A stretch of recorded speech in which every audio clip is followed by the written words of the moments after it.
Kyle is my beautiful son. He's 21 now. He just turned 21 the other day. And Kyle was diagnosed with autism around 18 months.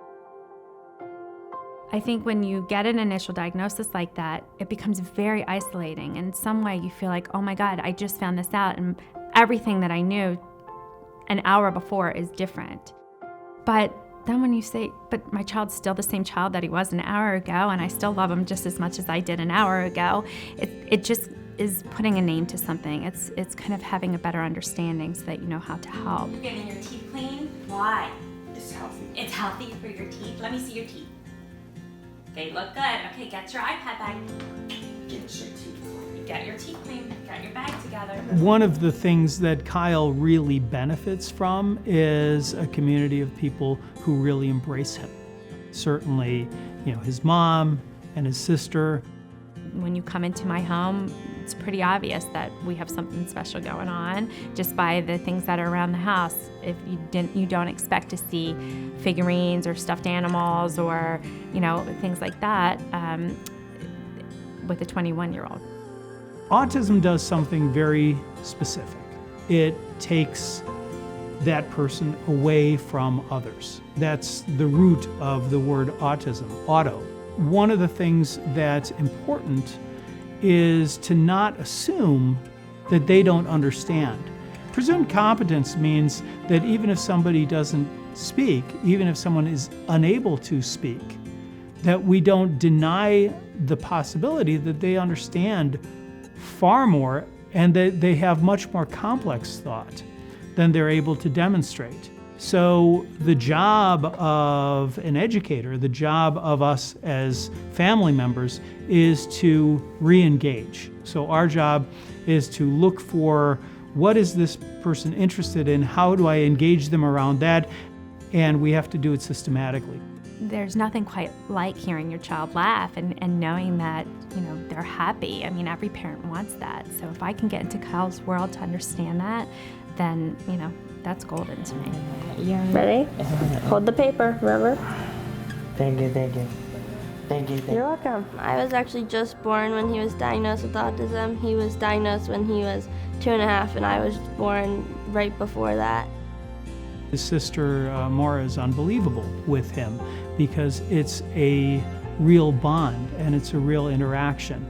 It really has been, in many senses, Maura has been like a co-parent. She's involved in a lot of the decisions around Kyle. She certainly is there when I'm interviewing people to provide support to Kyle. Growing up, I heard autism was already in my vocabulary by the time I was 4. So I didn't know that that wasn't normal or typical for other families too. Okay, you gonna have breakfast? Our families are just like anybody else. We're juggling a million things. And then there's nothing typical about our lives on the day-to-day too. Everything takes a little bit more planning. Everything takes a little bit more patience. One of the challenges of having a child with autism is everything needs to be predictable and structured. So you lose spontaneity. Yeah, in the drawer there. And the shoulder. We tried to put some structure around a flexible day, but for him, we have to, do we have the iPad bag? Do we have Motrin in case he has the migraine when we're out? There's so many things that we have to go through a checklist on any typical day to make sure Kyle's taken care of. Only a couple more minutes. I know it's hard to wait, but you're doing an excellent job. Only a couple more minutes. Only a couple more. But you just can't imagine how many problems a parent who has a child with autism is juggling at any one point in time. So you never feel like you have it all under control. There's no sugarcoating a lot of the challenges of autism, especially for kids who don't have a lot of verbal expression, because they have to find some form of communication.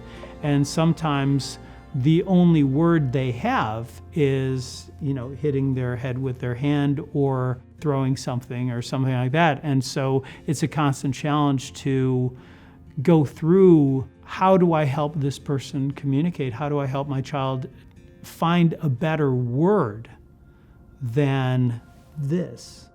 So it is very frustrating in certain moments. As a parent, you need to get certain things done, or you have to get everybody in the car, or you have to, meet certain expectations, and that's on your mind, but it's not necessarily what's on their mind.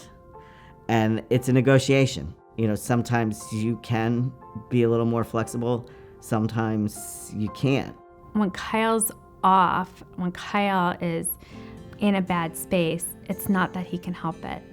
And I think having that understanding and really trying to be empathetic to that and look at the world through his eyes and what he's experiencing at any given moment is the most important thing that I can do as a mom. And in general, children with autism, they're really different in different environments. David's gone into offices and broken blinds and snatched computers and all sorts of things because he's anxious and he gets triggered. And in the home environment, the triggers are totally different. I think sometimes people will see families coping with the various challenges, and the one thing that I would hope people could think about a lot is that sometimes our biggest challenge is discrimination and barriers that don't have to be there. And one of my biggest fears as a mom of, I say this, a mom of a black son, is somebody thinking that he's going to do something to them, or he's making somebody uncomfortable. To have a young man of color minding his business on the spectrum, and to have someone say, he's acting really strange, or he's not looking me in the eye when I'm telling him to look me in the eye, or he can't answer me, or I feared for my life. Those are things that are frightening to me. With any disability, there are challenges, absolutely. And I don't want to minimize that, because for a lot of families, they want you to know it's hard and they want you to be empathetic to that. But if we only focus on the challenges, then we don't see the gifts. One of the things that you learn from being a parent with autism is that very often the things you like most about yourself are there because that person with autism is also there.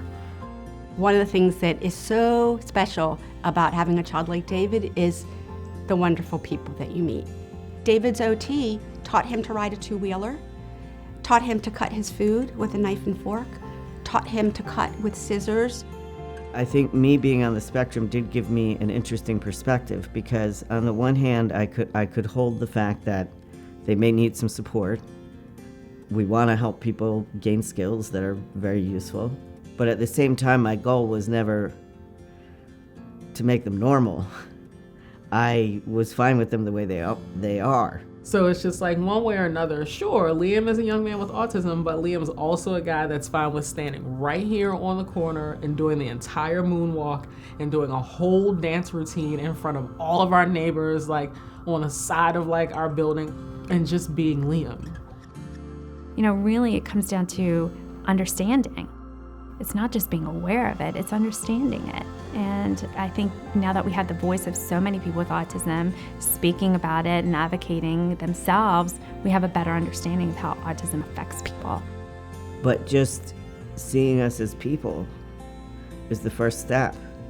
Like, that's a whole person, and they're trying to get through the day, and they have the same dreams as you do, and the same human things that go on. They're just working with what they got.